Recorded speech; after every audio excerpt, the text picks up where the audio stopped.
So as far back as I can remember, I've had these two pretty inharmonious feelings towards oceans and deep water in general. The most extrinsic being fear. As a kid, I struggled to get through swimming lessons because I was convinced monstrous creatures would be waiting to eat me in the deep end. The emptiness of the water beneath my feet as I kicked furiously to keep my head above the surface made my imagination go haywire. I was unable to shake images of milky-eyed, heavily toothed demons resting at the very bottom of the pool, waiting patiently for its chance to ambush. Or better yet, a hungry shark slowly circling around just below the water's glassy surface, just below where my terrestrial eyes couldn't make out its camouflage. For most of my childhood, I couldn't even step foot in aquariums. It would give my brain too many terrible ideas and I would start shaking uncontrollably. The other feeling, though, is that of a sweet nostalgia. My grandpa served in the U.S. Navy during the later years of the Vietnam War as an electronics engineer in the ballistics missile submarine known as the USS Daniel Webster. When I sat down with him at dinner, took walks with him in the park, or prayed for my life as we sped down the freeways in his little sports car, he would tell me about the months he spent submerged miles under the ocean's surface with around 120 other men. From the cramped spaces, to the lack of hygiene, to the surprisingly good food. And I wouldn't say my grandpa particularly enjoyed his time in the Navy. It forced him to spend months away from his family and the love of his life, live in uncomfortably small spaces. He even missed the birth of one of his sons. So when he did tell me his stories, they were always encompassed within an unspoken longing for the things he sacrificed in order to fulfill an obligation. But even after his honorable discharge, his interests never truly strayed from the water. I'm sure even he lost count of the amount of sailboats he built from scratch in his garage. He was a relatively active member of his local yacht club. He even spent hours upon hours at their docks, sailing up and down Lake Wissota, often dragging his wife and kids along with him. He collected nautical art and memorabilia all throughout his life. So, when I find myself thinking of the ocean and deep water, I do feel fear, but in equal prominence, I feel the fondness for someone I miss very much, and a gratitude for having had that time with him. These conflicting feelings that I have, though, don't cancel each other out in any way, but sort of act as oil and vinegar do. They won't mix together, but their combined tastes complement each other in a way that compels me to actively seek it out from time to time. I crave exposure to it, at least through media, in a type of morbid fascination. So, one night a few years ago, I found myself looking at paintings of horrible shipwrecks, of a moment capturing mountainous, frothing waves tearing wood and metal apart like wet paper, of the dread on the crew's faces as they look up to the maw of such a monster and its powerful, all-consuming descent upon them. I felt fear, of course. And then I thought of my grandpa and his stories. Though he would have technically been under those crashing waves, I thought of the hints of bitterness behind his words from the time he lost in the depths under that glassy surface. That when he signed himself over so young, there wasn't much he could do for a time but submit to duty. And within this obligation, there was also innovation, adventure, education, camaraderie, humor. But it was the longing, the weariness, and the painting of a splintered sailing ship that made me think of the melody.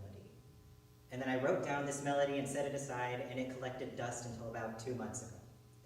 By now, I had developed an additional interest in folk music and managed to get my hands on a couple books on American and European folk tunes, one of which having a whole section dedicating to sailing songs, or sea shanties. The transcriptions of such songs, as most folk tunes, have to be taken with more than a grain of salt, considering that when such a practice as shanty singing was at its most prominent, it went largely undocumented. Between the War of 1812 and the Civil War, overseas commerce rapidly increased, which in turn sought the equally rapid innovation of the American sailing ship. Because of such a significant boom in commerce, there was also a demand for men to crew these ships, which meant more and more men spent more and more time away from their homes, instead helping to run cargo over the expansive oceans for months and months at a time. It was brutal, never-ending labor, and the shanty singing grew as a device to both cope with and help further motivate men to keep doing their jobs. According to such nautical veterans, these songs would often be structured loosely as call and response. The soloist, the crew's leader, would improvise a verse and his crew would respond with an unchanging chorus, which represented the leader shouting out various orders and his men complying. It is speculated that since many of these verses were improvised, the tune would be highly embellished, heavily ornamented, and, considering these men were seldom musically trained, often unaccompanied, and included moments of atonality. The more laborious the task, the more likely there was to be a polyphonic melodies and a slightly varying chorus. One could speculate that this would represent the strain and complexity of the task demanding the same of the crew. Regardless of the structure of the tune, the subjects remained largely uncensored and were often vulgar and obscene and rarely without humor. Singing these songs acted as an effective motivator to find the willpower to get through long hours of brutal labor, and captains would even promote such behavior as long as it kept his crew doing their jobs. Most importantly, as is most compelling for me, is that these sea shanties are largely narrative. Most historians I've come across have at least speculated, if not outright stated, that these songs were heavily influenced by English, Irish, and Scottish ballads, meaning that the nature of shanty singing tends to be somewhat romantic, though that doesn't necessarily mean an affair between two people. The majority of shanty lyrics will describe laboring all day for little compensation, dreams of returning to their family and homeland, or meeting new love interests while docked at various harbors. There are even a modest handful that recount crewmates dying from work injuries, though these are almost always transcribed with upbeat, almost dance-like melodies, conveying a jokingly light tone.